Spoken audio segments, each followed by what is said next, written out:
Here with 88.1 FM WYCE, and we are live in studio with Eilen Jewell and her band, hailing out of Boise, Idaho, and on tour supporting a brand new album, Gypsy. We are pleased to welcome you to our studio. Thank you. Yeah, thanks so much for coming in. You have been referred to as Queen of the Minor Key, with the country-tinged blues, folk, Americana, genre-bending music that you've been producing since 2005. Is that correct, when your first album came out? That's right. Yeah, I would love for you to introduce the rest of the band while you have a moment, and we'll play a song in just a sec. Okay. Well, we've got on drums and backup vocals, we've got Jason Beek. And on upright bass, we've got Matt Murphy. On electric guitar, Jerry Miller. Excellent. Well, welcome back to WYCE and to Grand Rapids. We are so happy to have you here in the studio. Tell me about the first song you're going to play. All right. Well, it's from our new album, Gypsy, and it's called Crawl. It's a song that I wrote. It's inspired by a certain restlessness that I've felt for most of my life. Excellent. All right. Well, we're with Eilen Jewell live in studio at WYCE.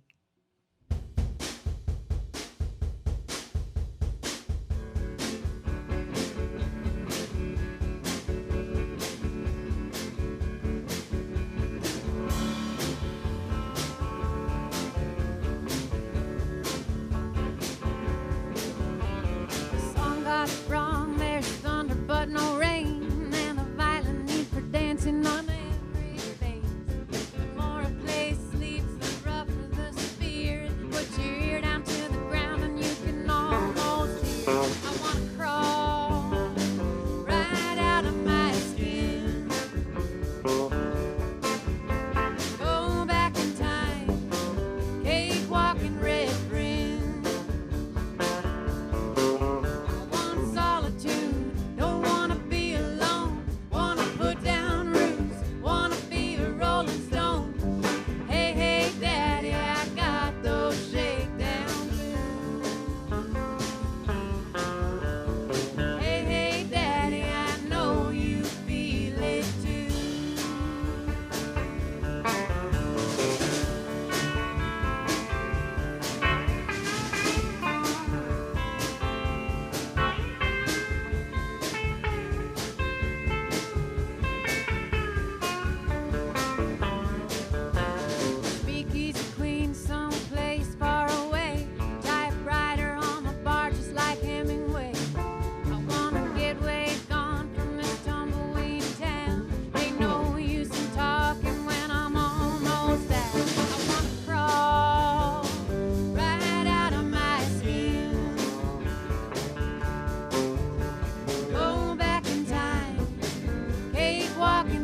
Live in studio with Eilen Jewell and her band here at 88.1 FM WYCE. Fantastic. Loving the sound of the new album. Thank you. That's great stuff. So talk to me a little bit about what it was like starting musically in Boise, Idaho. It's not necessarily the first city that comes to mind when we think about a rousing musical community. So tell a little bit about how that's worked for you. Well, I moved away from Boise when I was 18, and I went to school in Santa Fe, New Mexico, St. John's College, And so I didn't really perform in Boise until much later. I consider myself to have started more at the farmers market in Santa Fe than anywhere else. I have been there. It's a fabulous place. It is, Yeah. yeah. Boise. So when I left at 18, it was. I mean, it's still a small city. It was even smaller then. There was even less music going on in the late 90s than there is now. Since then, I think it's become a lot more vibrant. But yeah, I feel like I needed to get out of Boise to really find my voice and figure out my place on the planet. And so I was gone for 15 years. I was in Boston for most of the 15 years. I was in Boston for 9 years. That was a great, I always call it my musical boot camp because, well, Boston's just a boot camp for anything. Like if you don't have it together in Boston, they'll just kick it into you. There you go. You get it. So, because there's very little patience for people who don't know what they're doing. So Boston taught me a lot, and and I'm happy to be back in Boise now and experiencing the city all over again, like getting to know it again. I moved back 7 years ago with Jason here, my husband. And, right. And I'm meeting the local musicians, and it turns out it's a lot more vibrant than it used to be. And it's a great little city. Very cool. So one of the things that comes up if anyone were to look you up or to investigate your music is that you are a researcher. You're kind of a musicologist. If you would share a little bit about what it is about your love of the history of music and how you get inspired by different things to blend your sound together, I'd love for you to share that. Well, that actually might be something that I did develop from growing up in Boise, Idaho, because since there wasn't a lot happening at the time, I think that there was a lot more open to me in terms of what used to happen, like historically. Right. And both my parents are really big music lovers. So my dad had this really great record collection, and our record player broke, and he stashed the records in the attic of his garage.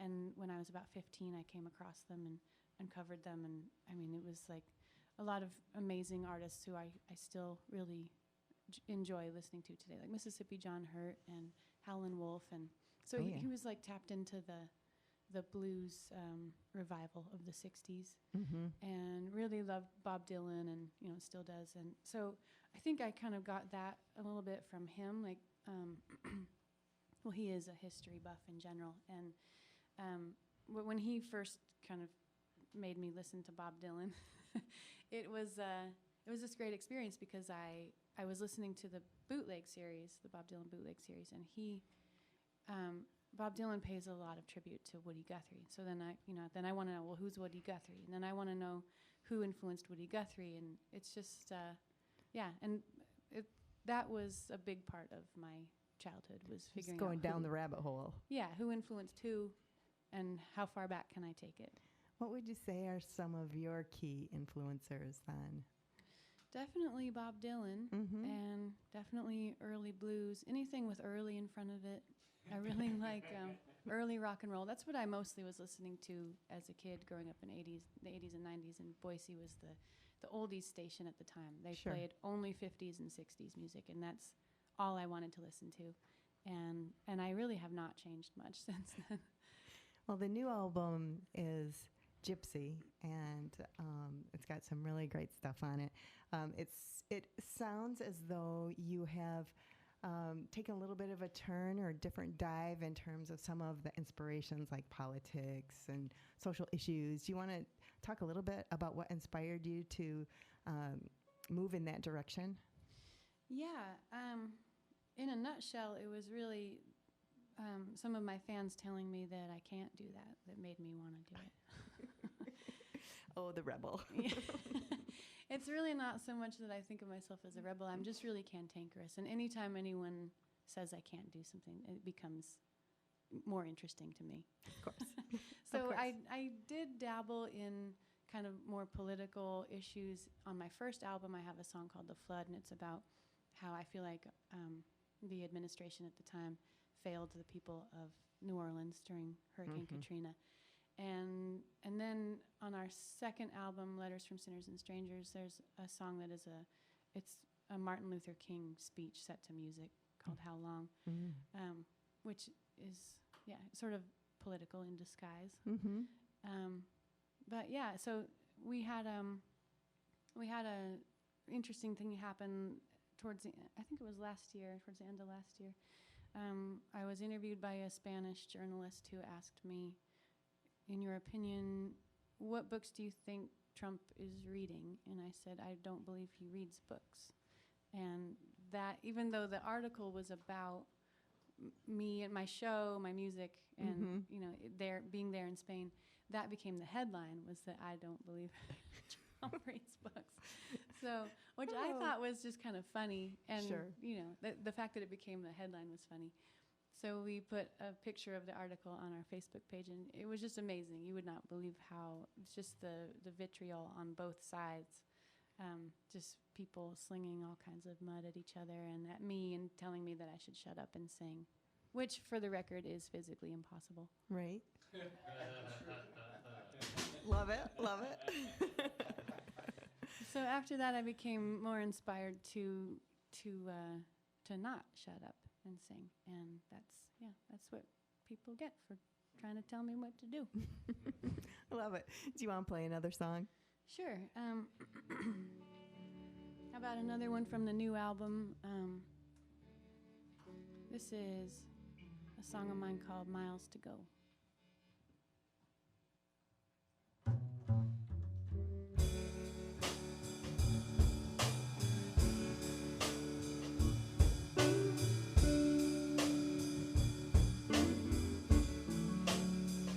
One of these old days, I'm gonna lay me down by the river, babe, on the lonesome ground. By the river, babe, on the lonesome ground. Let that cold water roll me round and round. Let that cold water roll me round and round. Lord knows I tried to get along with you, but you had better things to do. You had better things to do than try to love someone who don't love you. Try to love someone who don't love you. Got a wandering soul, takes me down the line. Ain't got a nickel, babe, ain't got a lousy dime. Ain't got a nickel, ain't got a lousy dime. Lord, I got plenty of these hard times. Lord, I got plenty of these hard times.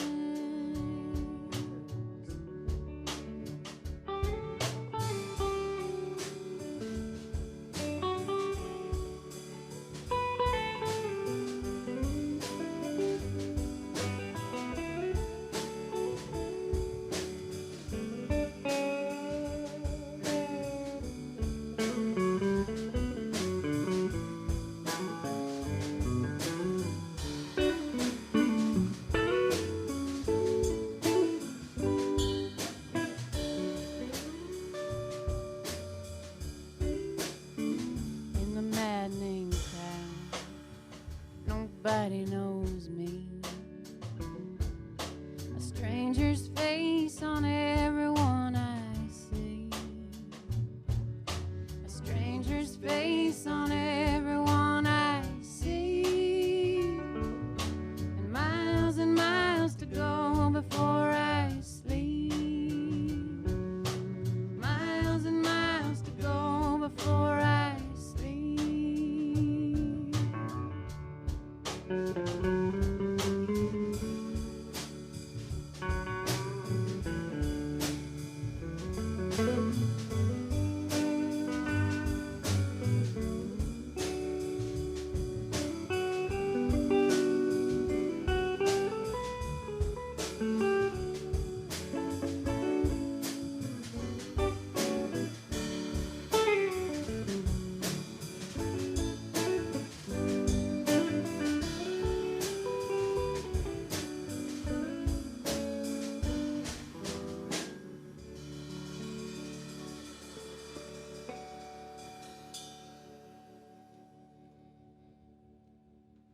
We're live in studio right here at 88.1 FM WYCE with Eilen, Jewell, and her band. They'll be performing tonight at the Tip Top Deluxe Bar and Grill along with Megan Dooley. We're excited that you're here in town. Anything you want to say more about the show or things that are coming up for you guys on the horizon? I mean, obviously you've just completed a new album, so probably not recording more at the time. We do have a little studio time booked in August. Awesome. I'm not exactly sure what we'll be doing in there, but then again, I never really am, so just wait and see. We're excited about tonight's show. Our album, Gypsy, will be released August 16th. So it's not technically out yet, but it is somehow going to be miraculously, magically available tonight at the Tip Top. Fantastic. So that's all the more motivation to get yourself over to the Tip Top Deluxe Bar and Grill tonight. We've got a song queued up from the album to send you off. And thank you again so much for taking the time to stop by WYCE. Have a great show tonight. Thank you. And we'll catch you next time. Eilen, Jewell on 88.1 FM WYCE.